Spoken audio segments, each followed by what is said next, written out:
this week traveled to India to have contact with the Indian counterpart. The direct investments of Switzerland in India in 2014 were 4.5 billion, and approximately 250 Swiss companies working in India have created 100,000 jobs for India. The Prime Minister and I talked about the respective ambitions in the area of skills and vocational training, and we noted that this is of mutual interest and that there will be projects and the relations will be intensified. After that, we talked about fiscal, and we noted that India and Switzerland over the last few years were fighting against tax fraud and tax evasion, making considerable progress in the cooperation between our countries, based on a practical, pragmatic level. And State Secretary de Watteville will go to India in the 14th of June to continue these discussions. Which is more and more important is the area of education and training, as I mentioned already, and also research and innovation. In all these areas, we are amongst the best of the world, and therefore we are modest and try to intensify our cooperation because we think that this is a real asset.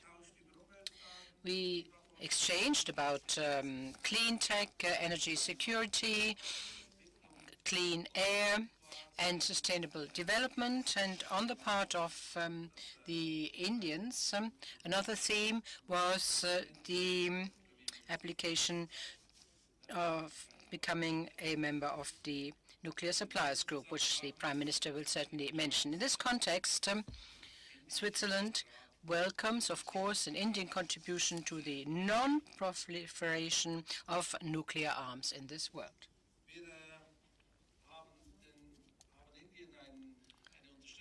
We promised India support in its efforts to become a member of this group, the Nuclear Suppliers Group.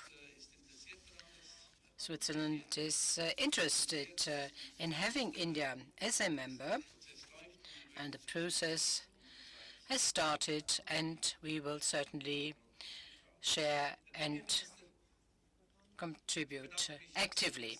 Mr. Prime Minister, thank you very much for visiting us here in Geneva. It is a real honor for us. It is only a few days ago that we arranged this meeting after we've met at the Nuclear Summit in Washington recently. It shows our mutual interest in many of these issues, and we want to do everything we can to intensify the relations even more and improve them even more. Thank you very much for coming to Geneva.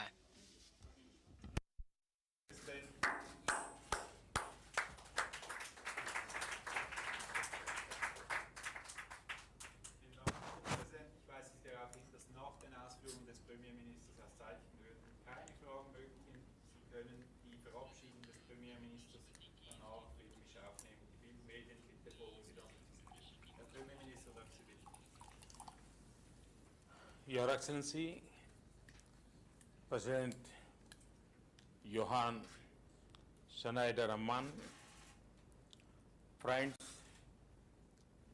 thank you, Excellency, for your warm remarks and generous welcome. I feel the weight of history standing here with you in the truly international city, Geneva. and not just international, but a city with a humanitarian soul. After all, it is home to the Red Cross and headquarters of several international organizations devoted to serving mankind. Friends, India and Switzerland have both been the voices of peace, understanding, and humanitarian values in the world. In last 7 decades, our friendship had consistently seen an upward trajectory. Today, President and I reviewed our multifaceted bilateral ties. We also held detailed discussions with CEOs. Friends, the economic links between our two countries are strong and vibrant. Many Swiss companies are household names in India. Ties of collaboration in trade, investment, science and technology, and skill development benefit our societies. India appreciates Switzerland's position on EFTA and affirms readiness to resume discussions early. We are all aware of the strengths of the Swiss economy, but India too is undergoing profound transformation. We are today the fastest growing economy in the world. But that alone is not enough. I want the Indian economy to be driven by smart and sustainable cities, robust farm sector, vibrant manufacturing, and dynamic service sector. And its engines to run on world-class network of rail, roads, airports, and digital connectivity, where a home for everyone and electricity in every home is a reality. 1 million plus youth are skilled and ready to meet of manpower. In this context, President and I agreed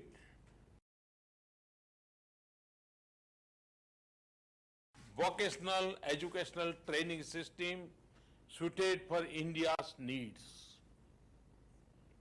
We all observed the World Environment Day yesterday. In tune with its objectives and India's civilizational ethos, an economically prosperous India will also be friendly to the planet and our environment. Reliance on renewable energy rather than on fossil fuels is our guiding motto. Friends, we see a perfect connect between our development needs and Swiss strengths. I therefore invite the Swiss companies to avail of this great opportunity to be a key partner in India's economic growth. Ultimately, the economic prosperity of 1.25 billion people would also benefit the entire world. Friends, India and Switzerland are share a commitment to reform international institutions in line with current global realities. In this context, I am thankful to the President for Switzerland's understanding and support for India's membership of the Nuclear Suppliers Group.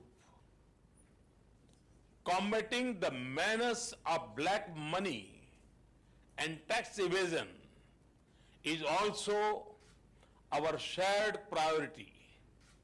We discuss the need for an early and expeditious exchange of information to bring to justice the tax offenders. An early start to negotiations on the agreement on automatic exchange of information would be important in this respect.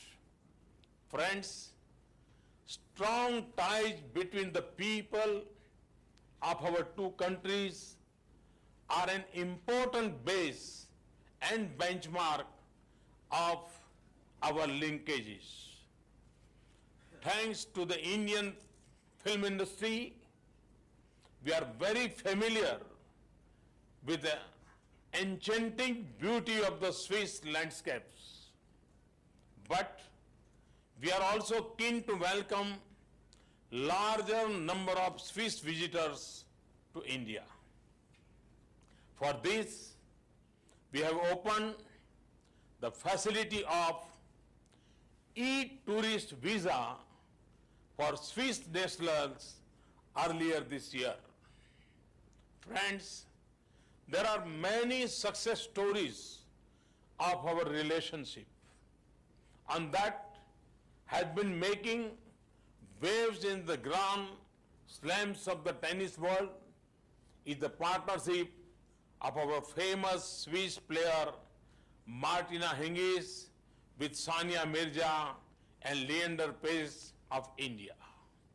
I am confident that our common commitments and values, people-to-people links, and a strong and growing economic partnership will take our relations to new heights. Thank you, Excellency, once again for hosting me in Geneva. Thank you very much. Thanks to Switzerland.